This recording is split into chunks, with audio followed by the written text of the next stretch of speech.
यदि तपाईले कसैलाई पैसा उधारो दिनुभयो तर उसले लामो समयसम्म फिर्ता गरेन, तपाईको फोन नउठाउने, सम्पर्क टार्ने वा छल्ने कार्य गरिरहेको छ भने त्यो अवस्थामा तपाईले तलका कानुनी चरणहरू अनुसरण गर्नुपर्छ। चरण 1, प्रमाण सङ्कलन गर्नुहोस्।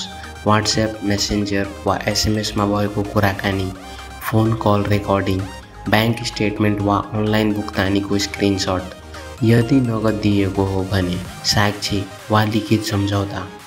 चरण 2, कानुनी सूचना पठाउनुहोस्। नेपालमा धोका सम्बन्धी कार्यहरू नेपाल दण्ड संहिता 2074, नेपाल पिनल कोड 2017 को धारा 273 देखि 282 सम्ममा व्यवस्था गरिएको छ।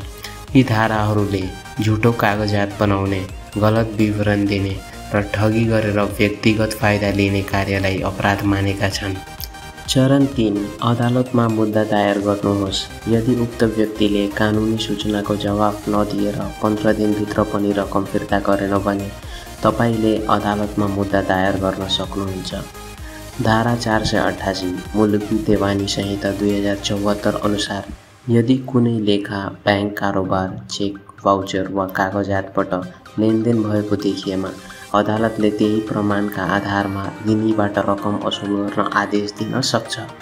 धारा 475 अनुसार यदि कसैलाई कुनै रकम वा सामान तिर्ने दायित्व छ भने त्यो दायित्वलाई ऋण मानिन्छ र सो रकम फिर्ता गर्नुपर्ने हुन्छ। चरण 4, चेक बाउन्सको अवस्था।